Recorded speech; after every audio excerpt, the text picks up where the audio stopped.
we are going to study what we call three-dimensional geometry. Therefore, we are told that OABCD is a right pyramid on a rectangular base, with AB being 8 centimeters, BC 6 centimeters, then OA, OB, OC, and OD are equal, and they are equal to 13 centimeters. Calculate. Let's look at the diagram first of all. So the diagram is here, whereby we are told that OB, OC, OD, and OA are all equal to 13 centimeters. And we again have BC as 6 centimeters and AB 8 centimeters. Then we are told to first of all calculate the height of this pyramid. So the height of the pyramid will be calculated when we first of all analyze this diagram. Remember, we have 8 centimeters and 6 centimeters. This means we can calculate the line AC, the line connecting A and C. So let me get this line, A and C. So we can use Pythagoras Theorem in this case, whereby we are going to take 8 squared plus 6 squared, then the square root. Therefore, with 8 squared, 8 with 8 squared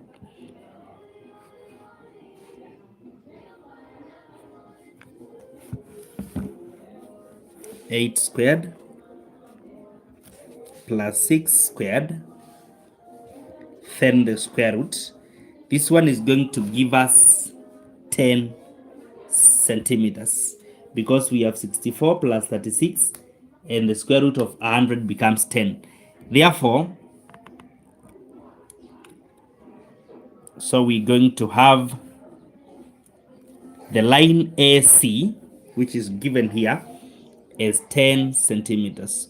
Remember, we are given OA already, such that because OA is 13 and we have the whole of AC as 10 centimeters, then we can divide AC, and at the mid of AC, we're going to get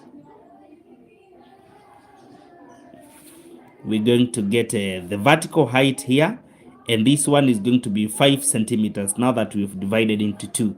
Therefore, we can obtain the height of this pyramid. So we use 5 centimeters and 13, and again we apply Pythagoras Theorem, so that we say 13 squared minus 5 squared. When we take the square root, we will get the vertical height. 13 squared minus 5 squared, then we take square root. This gives us 12 centimeters.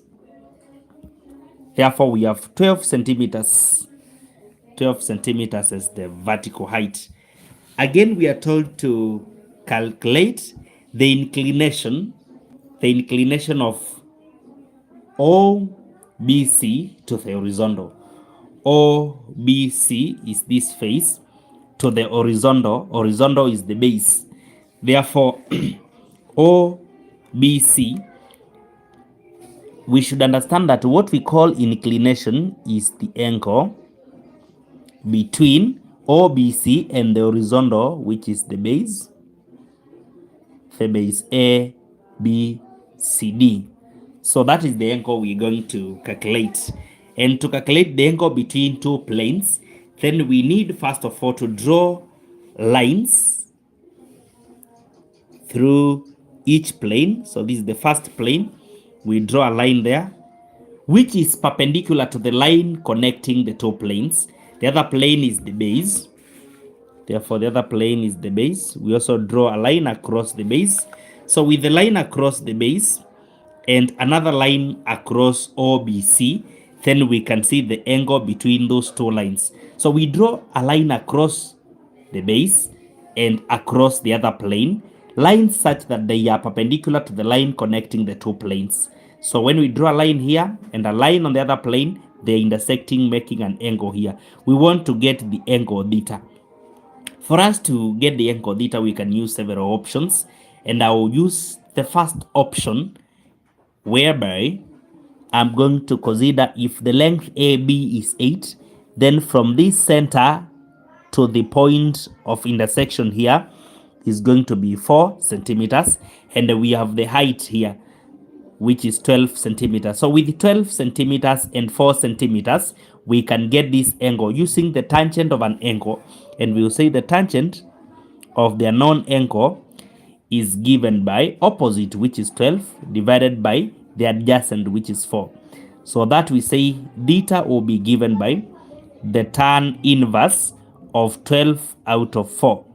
Therefore, we're going to get the tan inverse of 12 out of 4. The tan inverse of 12 out of 4, which is 3.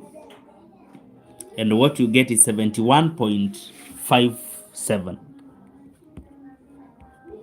degrees. So that is the angle, 71.57 degrees. So that is how we get the angle between two planes. Thank you for following. Subscribe and share the link with your friends.